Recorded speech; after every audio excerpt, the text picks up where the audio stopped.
Il dit que nos ancêtres, et toi maintenant? Nos ancêtres avaient tout compris. Aujourd'hui, on perd seulement le temps. Ils avaient 20 femmes, 400 enfants. Ils ont leurs entreprises avec les employés gratuits. Les 400 enfants travaillent, certains produisent, d'autres en paquet. Si on avait ça aujourd'hui, c'est que pour faire une joker comme ça, on n'a pas de problème. On n'a pas de problème. C'est qu'on prend 100 enfants, ils sont au champ, ils cultivent la banane plantain. Il y a 100 autres qui sont à l'unité de production. Certains sont en train d'éplucher le plancton, d'autres sont en train de découper, d'autres sont en train de faire frire, d'autres sont en train d'empaqueter. Pendant qu'ils sont en train de faire ça, les mamans sont en train de préparer ce qu'ils vont manger le soir.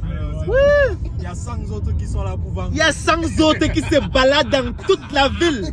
Chacun a un sac à dos SM avec les paquets de Njoka versés à l'intérieur. Chacun doit vendre au moins 50 paquets par jour. 400 enfants. Après, c'était la magie. Il y a 50 quelque part qui pensent stratégie. Oui. Et ils sont allés à l'école. Et on a payé les études chères. Ils ont les MBA. Ils ont les masters en marketing. Ils réfléchissent seulement. Pendant qu'ils réfléchissent, les mamans préparent à manger. Il faut que le cerveau soit bien oxygéné. Parce que quand on parle, on prend ça à léger. Quand tu fais comment?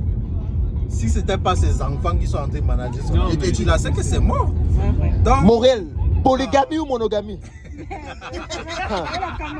fais comme si tu ne comprends pas, non? Ok. En tout cas, Colonga a choisi pour lui depuis. Le peuple t'écoute. En tout cas, donc pour la robe blanche, tu veux pas qu'on produise la main d'œuvre. Les femmes sont en train de nous rendre la vie difficile à cause d'une robe blanche. Parce qu'on a dit à l'église que on ne veut pas la polygamie.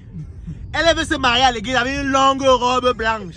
Donc elle paralyse tout un pays qui devait se développer sur le plan industriel avec les enfants qui devaient travailler sans être payés. Parce que mon ami, on t'a fait venir au monde, non t'es payé pourquoi?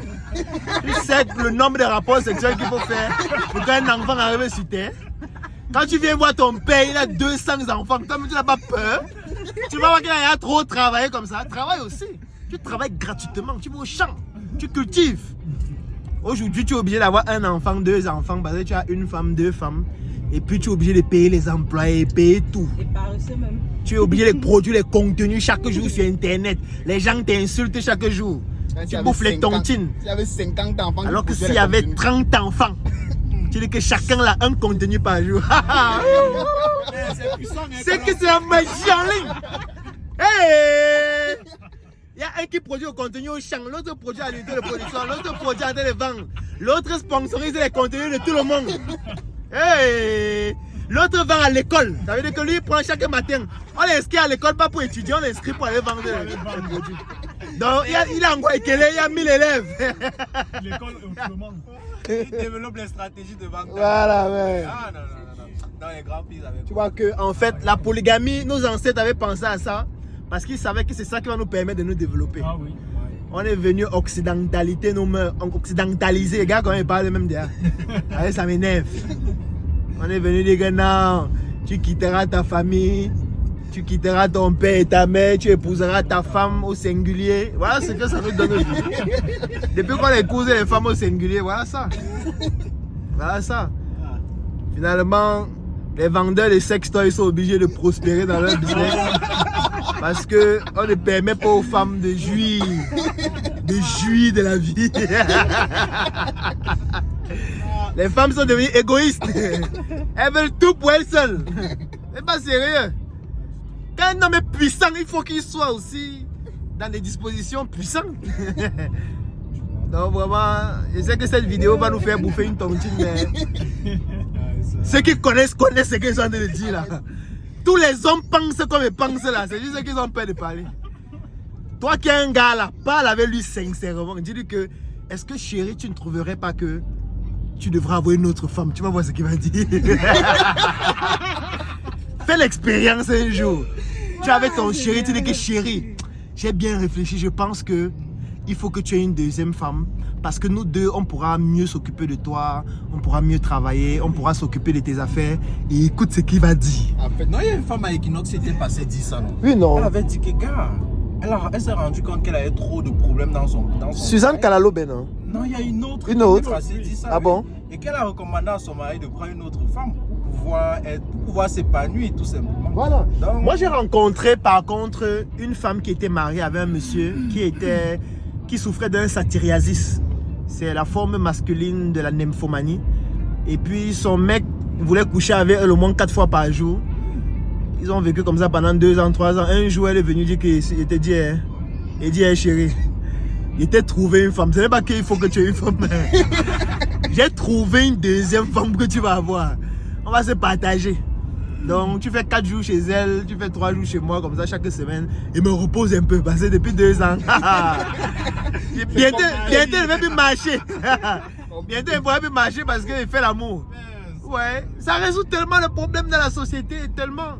Il n'y aura plus de frustration. Il n'y aura plus les femmes qui marchent en route et insultent tout le monde partout parce qu'elles n'ont pas bien fait l'amour. Parce qu'il n'y a personne pour leur faire l'amour. Il dit toujours que pour qu'un pays se développe comme le Cameroun, il faut qu'il y ait un ministère de la joie et du plaisir. Ouais. On a pensé à tous les ministères, sauf le ministère de la joie et du plaisir. Il faut un ministère qui se concentre pour évaluer la joie et le plaisir des citoyens. Donc avec des délégations qui viennent maison par maison. Quand on rencontre une femme, on dit, madame, est-ce que vous êtes satisfaite sexuellement? Et du coup, on identifie aussi en mettant en place une base de données des FAF de la République qui sont chargées de satisfaire les femmes, d'aider les femmes qui n'arrivent pas ou qui ont déjà les mains qui gonflent, les biceps qui explosent à cause des sextoys. On apporte du plaisir. Parce que quand une femme a du plaisir, ses enfants sont aussi heureux. La société est heureuse. Quand elle est enseignante, elle enseigne avec joie. Quand elle est sur Internet, elle insulte personne. Même quand elle insulte, elle sourit seulement parce que c'est le plaisir. Ouais. Quand elle est dans une société où il n'y a pas de plaisir, il n'y a pas de joie. En route, les gens klaxonnent partout parce qu'ils sont fâchés. Les gens s'insultent. Les gens sont malheureux. Ouais. Donc on doit revenir à la polygamie, vraiment. Il faut qu'on crée même un département ministériel là pour résoudre ce problème. Comment faire pour revenir à la polygamie? Nos ancêtres n'étaient pas fous. Et c'était les plus anciens. Donc nous on a été les premiers sur terre. Si les premiers sur terre ont trouvé qu'il faut avoir plusieurs femmes. Ça veut dire qu'ils ont vécu longtemps, ils ont compris que l'affaire si il faut qu'on ait plusieurs femmes. Parce que aujourd'hui on joue l'hypocrisie. Vous partez à l'église, on lance le riz sur vous, vous signez à la mairie. Monogamie bien commun. Après chaque jour, vous vous cachez dans les buissons avec les femmes des gens. Ouais. Alors que si c'était officiel, tout le monde devait être heureux. C'est ça. Faut dire ça à ton gars ce soir. Demande à ton gars que chérie, t'as trouvé une femme là, elle est trop belle. Comme je n'ai pas la poitrine là, elle est grosse. Ça compense ce que moi je n'ai pas. Elle est intelligente. Elle peut, le business que tu gères là, elle peut gérer ça. Moi je gère l'autre. Propose-lui ça ce soir. Tu vas voir ce qu'il ne t'a jamais dit avant. Ses yeux vont s'ouvrir. Peut-être c'est à quoi elle pense depuis là. Elle me propose à faire ça. Il va te dire que chérie, qu'est-ce que tu veux? Dis-moi ce que tu veux. Il peut t'acheter une voiture, il peut te faroter une voiture comme ça, comme la blague. Demande-lui ça ce soir. Chérie, j'ai trouvé une femme là. Elle est bien jeune, viande sans eau. Moi, je propose que tu la prennes aussi comme femme. Après, peut-être chacune peut avoir sa maison, mais ce n'est pas un problème. On gère. Je serai ami avec elle, pas de guerre. On travaille ensemble. Chaque week-end, on fait une séance où on débriefe un peu sur la relation, sur comment chacune voit la relation et tout.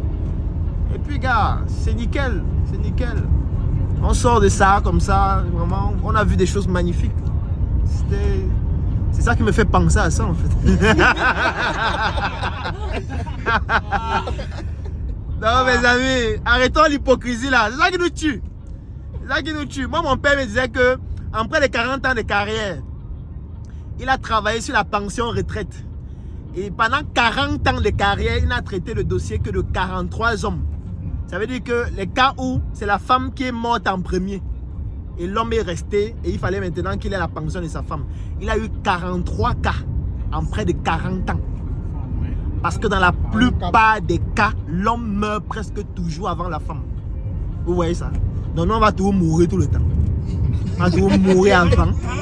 On va toujours mourir, vous laissez les biens, vous jouir avec vos copains après. Non. Jouissons-nous tous maintenant. C'est mieux. Jouissons-nous tous une fois. Oui, c'est ça. On va dire que, oh, machin, comment tu peux dire les choses comme ça? Tout le monde pense ce qu'ils sont en train de dire là. Juste qu'il y a certains qui parlent comme moi, d'autres qui souffrent en silence à la maison. Quand vous êtes couchés, vous deux là, parfois il est même en train de coucher avec toi, mais dans sa tête, il pense à une autre femme. Parce que c'est le seul moyen pour lui de rester excité. Là maintenant, j'entre dans les confidences médicales. Il ne peut pas seulement citer les noms. Il y a des gens qui, pour avoir une érection avec leur femme, sont obligés de penser à d'autres femmes. Parce que ce n'est qu'en pensant à la femme là que son érection reste maintenue. Mais est-ce qu'il va alors te dire qu'il a dépensé une autre femme? Ce ne serait pas mieux que l'autre femme là vienne une fois vous restez ensemble vous tous? Ce serait mieux. En tout cas, partagez cette vidéo. Elle va sauver une vie.